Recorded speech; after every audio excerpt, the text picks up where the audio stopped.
Well, again, brothers and sisters in Christ, Pastor Mike here. Welcome to our midweek meditation.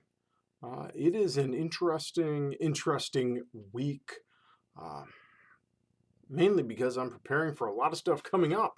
There's a lot of stuff coming down the pipe. Next week is VBS, which is always exciting. It's always good to see all the little Lutherans here at church, and I know I'm looking forward to it. It is always the looking forward to it, but highly aware of it will be exhausting. It's also Synod Assembly this weekend. It's via Zoom, which I really don't prefer at all, but it is always interesting to see and to hear what is happening in the Church Universal, to see what is going on in the Synod, how other churches are faring, all those other sorts of things. What is the concerns and on the hearts and minds of numerous pastors across the pastoral spectrum. And then it's Father's Day weekend as well. It's a lot of stuff going on. My mind keeps coming back to Father's Day, though. I mean, Synod Assembly happens every year, VBS happens every year, but Father's Day happens every year. But really, this year, I've been thinking a lot about Father's Day. Uh, it's an interesting year, Father's Day for me. And really, is the more I think about it and looking at it, I don't really think I like to celebrate Father's Day. You might think that's weird, but the word celebrate is interesting. Um, I, I think sometimes things that we use the word celebrate for are not really things we celebrate, but that we're recognizing, observing, or commemorating. Because some of the things that we look at and celebrate are fundamentally a mixed bag. I'm a father, and it is an interesting reality. I love being a father, but it has ups and downs. It has strikes and gutters. It has struggles. It has joys. It has all those other sorts of things. And on Father's Day, I don't like to just look at the good stuff, but I like to almost think about it as a whole.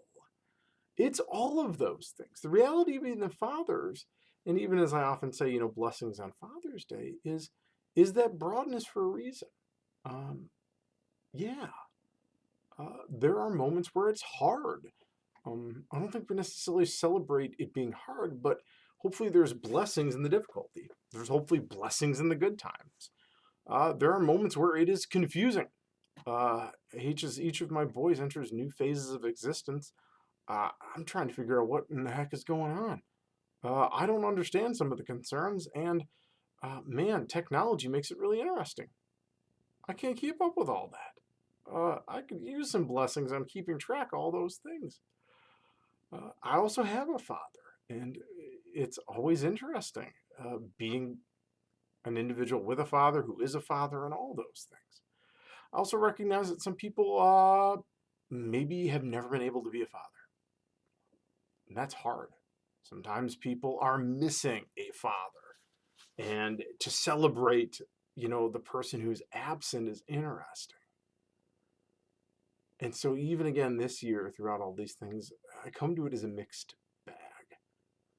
And so coming into it with a mixed bag, what do my thoughts always come to? The thoughts come to this.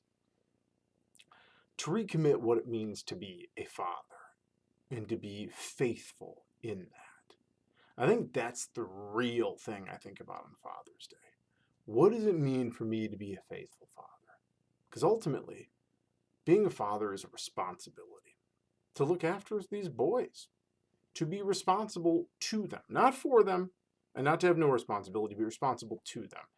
And if you're curious what that means, I'll gladly lay out what I mean by responsibility to.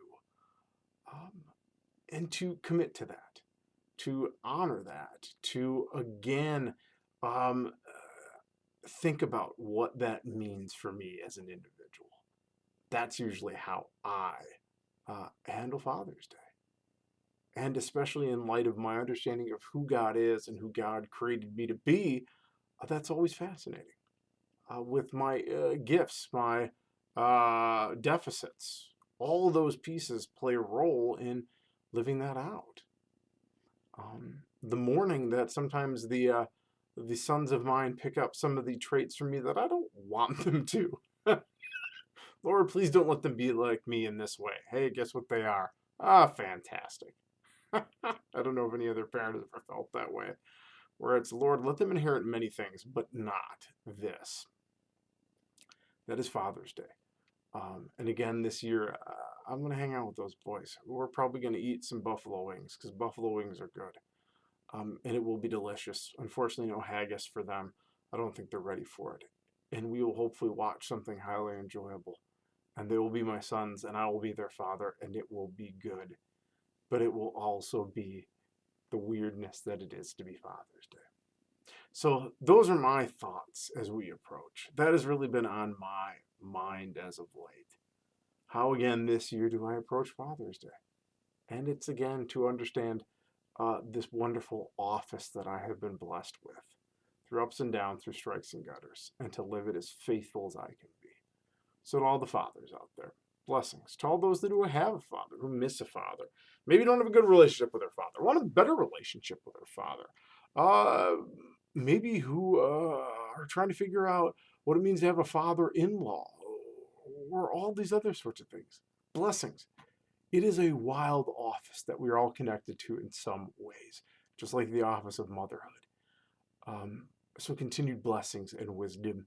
And always may the shadow of the greatest parent of all, our eternal Father, continue to offer us shade as we fulfill this office. All right, blessings, brothers and sisters in Christ. A lot of weird real estate in that, but that was where my mind was. Hopefully that will maybe give you some perspective or joy or wisdom as you move into Father's Day. Blessings. Talk to y'all later. Bye now.